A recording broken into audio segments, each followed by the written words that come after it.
Hey everyone, on this video we're gonna go check out 3 historic missions in El Paso County. On today's video, we venture out to visit the 3 oldest missions in the entire United States, the Ysleta, Socorro, and San Elizario missions. This is something we've been meaning to do for a while now, and today we finally get to go check it out.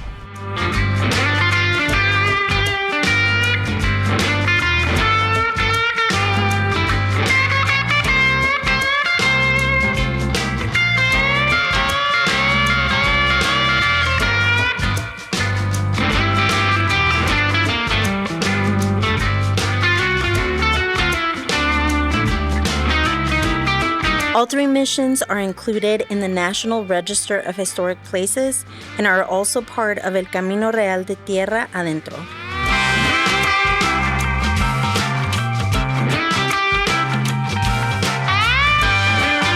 And we are here at the Ysleta Mission, which is actually considered to be the oldest of the 3 missions. It is located in the community of Ysleta within the limits of El Paso.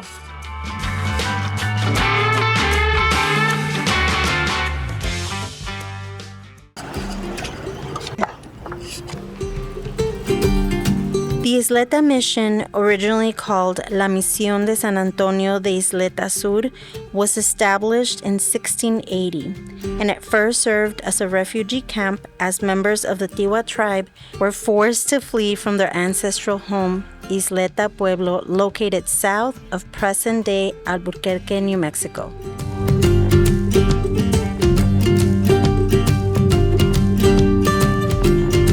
The design of the Ysleta Mission is a reflection of the New Mexican style of the time it was founded, mainly built of adobe, characterized by a box-like shape and a minimalist design on the outside.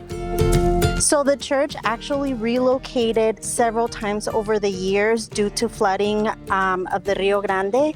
And then in 1907, there was a great fire that really damaged the structure. So the church was actually rebuilt in 1908, but it's remained the same ever since. Here. Right on Alameda in Zaragoza, that's where you can find the Ysleta Mission Church. So that was the Ysleta Mission. Like I said, it's the oldest of the 3 historic churches, and now we're going to move on to the next one, the Socorro Mission.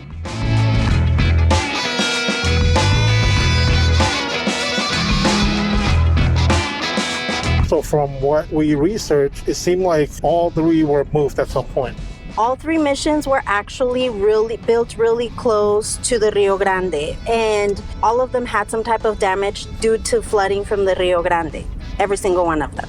Because obviously before the Rio Grande was like full and a lot of flooding would happen. Oh shoot, that's my turn. So we just took a wrong turn and we have to turn back around, but we noticed there's a Vista Quality Market here, which you can find, if not 1, at least 2 in El Paso that we've been to, right? And we've actually stopped at one of them and gotten some of their burritos, because it's like a little supermarket, so you can find groceries, produce, all that stuff.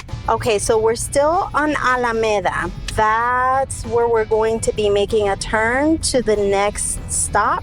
And it's not too far away from the last one.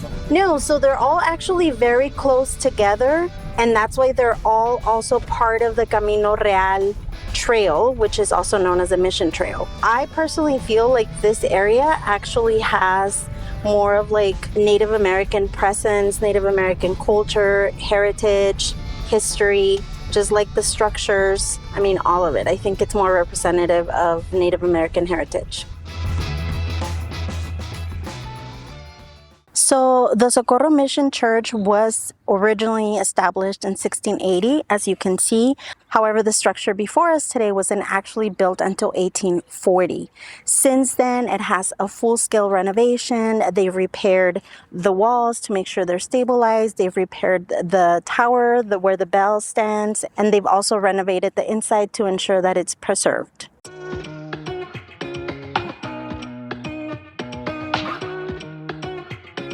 Welcome.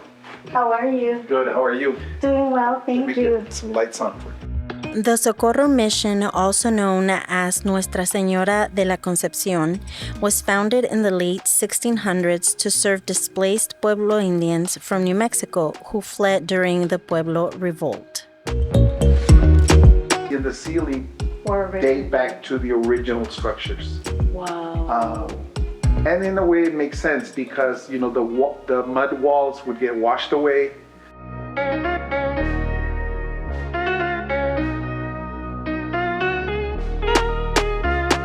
The Socorro Mission was first built close to the Rio Grande, in an area where the river fluctuated, causing the mission to be washed away and destroyed twice, once in 1740 and then again in 1829.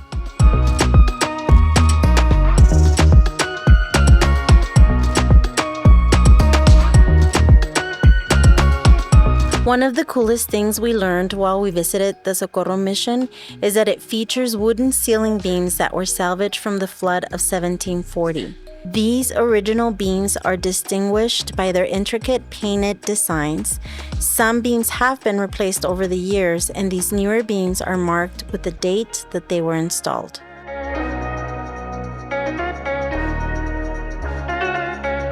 We just had the pleasure of meeting someone inside who gave us as much information as he had in hand about the mission, its history, and he mentioned that there was actually a new church built here beside one of the original structures. It was built around 1984, and this is actually where they hold Sunday Mass, because this is very much still an active Catholic church. They still do services, and you can, if you want to, you can still come visit the mission and you can attend Mass 8 o'clock Monday through Friday and 5 p.m. on Saturdays as well. There's actually a cemetery right next to the church, and the original cemetery is found back here somewhere. However, when this structure was finished, they moved the cemetery here. And I was told that you can find still the names of many community members who helped establish the town and who were probably active members of this mission as well. They're buried right there. Okay, so this was the Socorro Mission, and now we're on to the next, San Elizario. Actually, we realized we're actually kind of hungry, so we're gonna go to a local restaurant nearby. Never been there. We're gonna go check it out, and then we'll continue on with the rest of our journey today. And here we are at Mi Cabaña Mexican restaurant. And here's the address for the restaurant. Now we're gonna go in and try this out. Hola. Looking through the menu, we were having a really hard time figuring out what to order because everything looks so good. And of course, we started off with some chips and salsa. They were both very delicious, green and red. And we didn't know that we were going to be getting complimentary soup. It was a tortilla soup and it was delicious. One thing we always try to order if it's available at a Mexican restaurant is a shrimp cocktail. And then finally, our food arrived. We got queso fundido with rajas, a side of corn tortillas. We also each got a plate of tacos al pastor with a side of refried beans, rice, some guacamole, and cilantro on the side.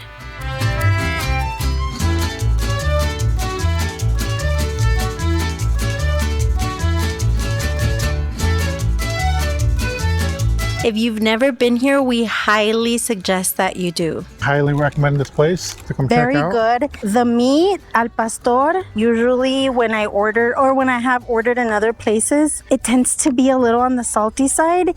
And so I'm always really scared to order that. But we ordered tacos al pastor here and they were delicious. The meat was flavored perfectly. The shrimp cocktail was good. Yeah, for everything on the table, $49. And now that our hearts and bellies are full, come with us as we head to our last location, San Elizario Mission.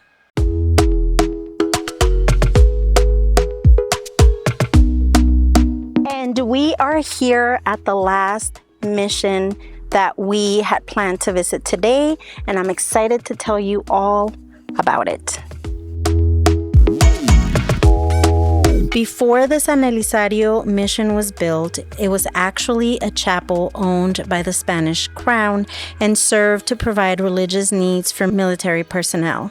It was built in 1790, and as you can see, it's built in a traditional Spanish mission style. The chapel depicts beauty and history and serves the community as a full functioning church. The structure we see today is actually not the original chapel. The original one was actually destroyed in 1829 due to flooding of the Rio Grande. It wasn't until 1877 that a new structure was built. However, that one was also damaged in a fire in 1935, and it was rebuilt one more time but has remained the same until today.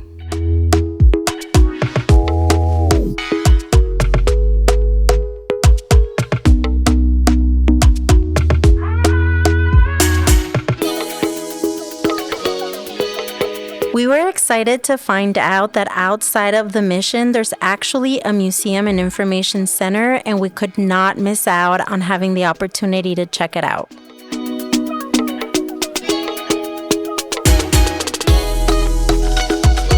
The building we're in right now is called Los Portales Building.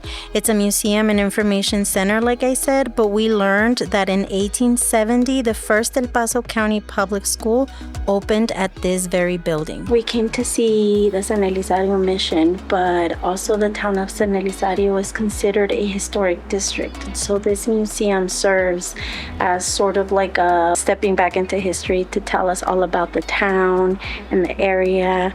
Key markers, obviously, like the church, the plaza we were just at. And here's a really cool timeline of the chain of events of the beginning of the town.